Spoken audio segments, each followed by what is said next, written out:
Hi, good morning. This is Alan Turner, the one they call the Caveman, calling you as usual on this YouTube channel entitled From Israel with Love, here in my apartment, and I thank you for joining me. I truly am honored that anyone should watch my videos, and those of you who've been with me, I'm doing a brief series, a 4-part series. I didn't plan to do it, but it's ended up being 4 parts, and we're on part 3 this morning. And I just want to thank you for being with me. If you hear some background noises, it's because during this ceasefire, children have started to come back into the old city. And, it's beautiful to have them around because this place has been so dead for so long. Thank you for those of you who are subscribers, and I pray that you will introduce this channel to others, that they too may become subscribers, and this way YouTube will notify you whenever I am putting up a new video. So thank you very much indeed for joining me. And we looked at the introduction to this vast subject, loving yourself. And then last time, a few days ago, I dealt with the characteristics of the inability to love oneself. The things that manifest themselves, particularly the fear of rejection. And the fear of, someone disagreeing with us. We cannot disagree with anyone, and so we stay quiet. And this inability to love is rooted with so many people. So this morning, in this 3rd part, I want to look at the causes. We looked at the characteristics. We're looking at the causes this morning of the inability to love oneself, the lack of self-love. And then we will, in 3-4 days' time, we will look at the cure. Now, you cannot watch these 3 videos without watching the 4th one, because the 4th one is the key. But in order to understand and to grasp the 4th one in a few days, you need to watch the first 3, and I trust you will. Love is treatment. Somebody taught me that many, many years ago. And as you know, there is in man no inborn self-love. There is none. We're not born with self-love. We're born into sin, and man became a sinner through Adam we call him in the West, and sin is the obvious cause of a lack of self-love by any human being. True self-love is either acquired or it's non-existent. To not acquire it, or to acquire it only insufficiently, means 2 things. 1, you'll not be able to love people at all, and there are masses of people in our world today, both in the church and outside of the church, who do not know how to love anyone else. You'll not be able to love people at all, or you'll love them only insufficiently and inadequately. And of course, this condition of an inability to love oneself applies not only in our relationship with our fellow man, but it applies to our relationship with God. If you are a professing Christian and you profess to have a walk and relationship with God, then you will love him insufficiently. You will not be able to love him the way he wants you and I to love him. It's impossible. So these are the results unless we learn to acquire true self-love. Now, the foundation for true self-love has to be laid in childhood. And this is where the problem is, because we have no perfect parents. No one does.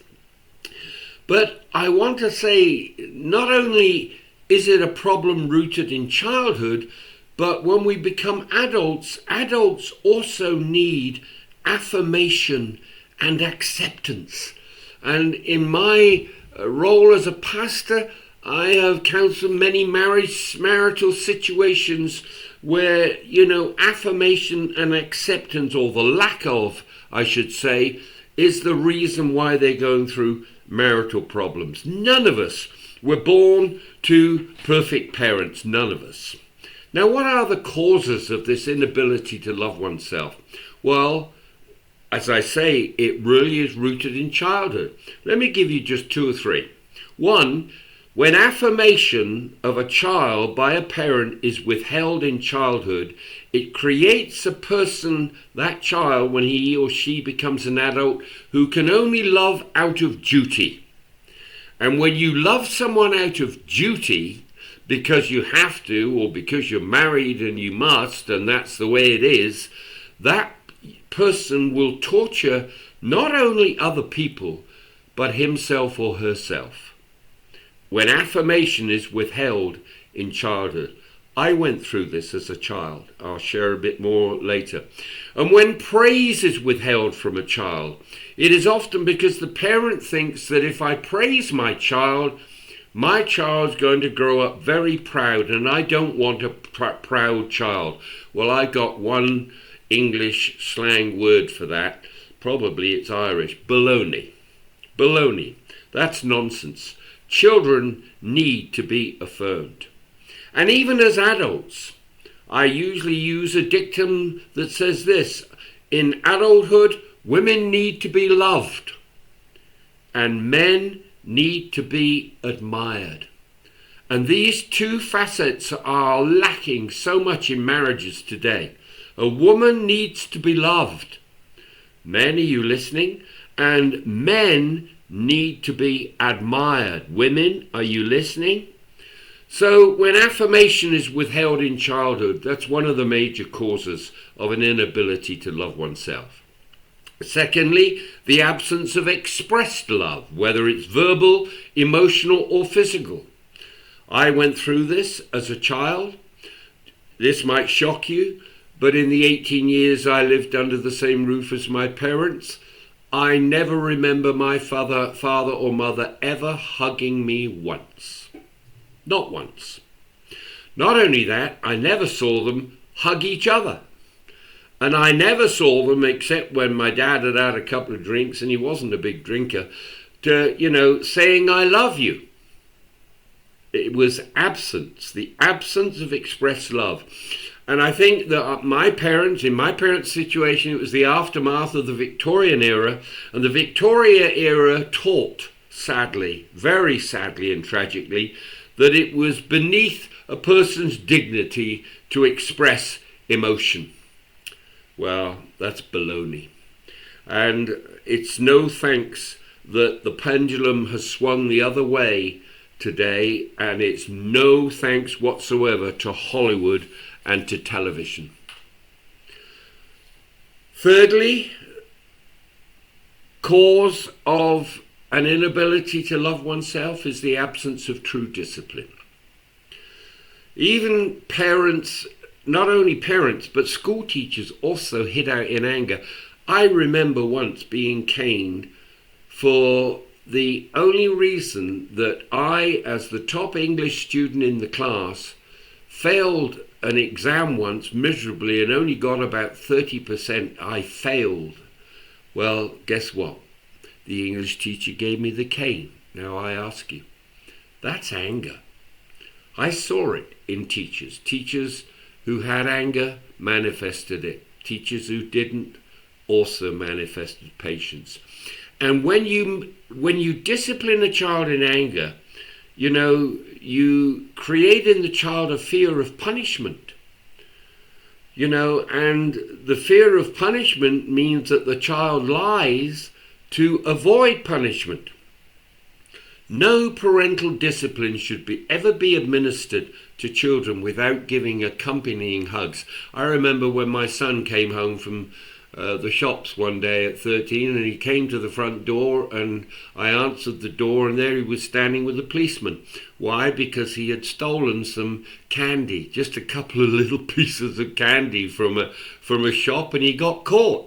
And he came home and his face was as white as a sheet, and I had to discipline him. But when I did discipline him, and I can't remember what I did for the discipline, But I also remember that when it happened, I gave him hugs. Many, many, many hugs. And that is true parental discipline. I didn't always do it, but I did on this one big occasion. Another cause and absence of true discipline is when we give love and attention to one child over another. This was the problem with Joseph in the Bible.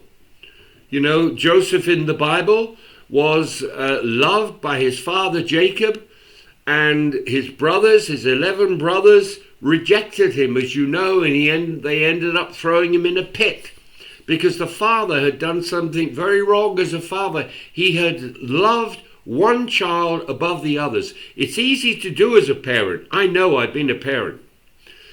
Another cause is the conditional love that we put on people.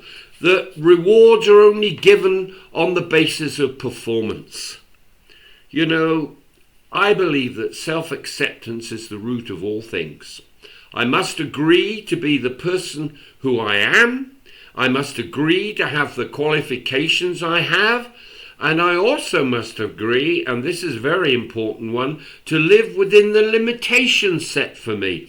Because I don't know everything about life. In fact, the older I get, I quote from a television show I saw many decades ago, Hogan's Heroes, where the German sergeant, it was a fun comic program. I used to love it. And he used to say, I know nothing. Well, that's how I feel the older I get, that I know nothing. I know so little about love. But to live within those limitations, to accept who I am, my body, my face, my person, my personality, my weaknesses, my foibles, my idiosyncrasies, the whole works. To do this takes courage. But that courage is the foundation of all existence. To accept the way you look. When I was a young man in my teens and I started an interest in girls, you know, I looked at myself in the mirror and I said, Alan, you are so baby-faced. I really believed I was a baby-face, that I was no good for anybody. I believed it. But we need to accept our spouse, our children, our job, our gifts. And if you are single and watching this, accept your singledom as a gift from God because he has a purpose for it. So to love truly means to accept the other person as he or she really is. But it is impossible for me to accept the other person as he or she is if I have not accepted myself as I am. I'm going to repeat that. It is impossible for a person to accept another person in his or her life as that person is, unless I have accepted myself as I am. Because every human being is the same. We are the same. We are tailored from the same cloth. And when you know who you are before God and with God, then and only then are you free to reach out unselfishly to other people. Only then, when you know who you are before God. You see, the command in the Bible to love my neighbor is never given without a command to love myself. Never. You cannot love someone else unless you have learned to love yourself. And the key word that Jesus gave us is as. When the rich religious leader came to Jesus and asked him, you know, who his neighbor was, and Jesus told the parable of the Good Samaritan, you know, he asked, first of all, he asked the question, what must I do to inherit eternal life?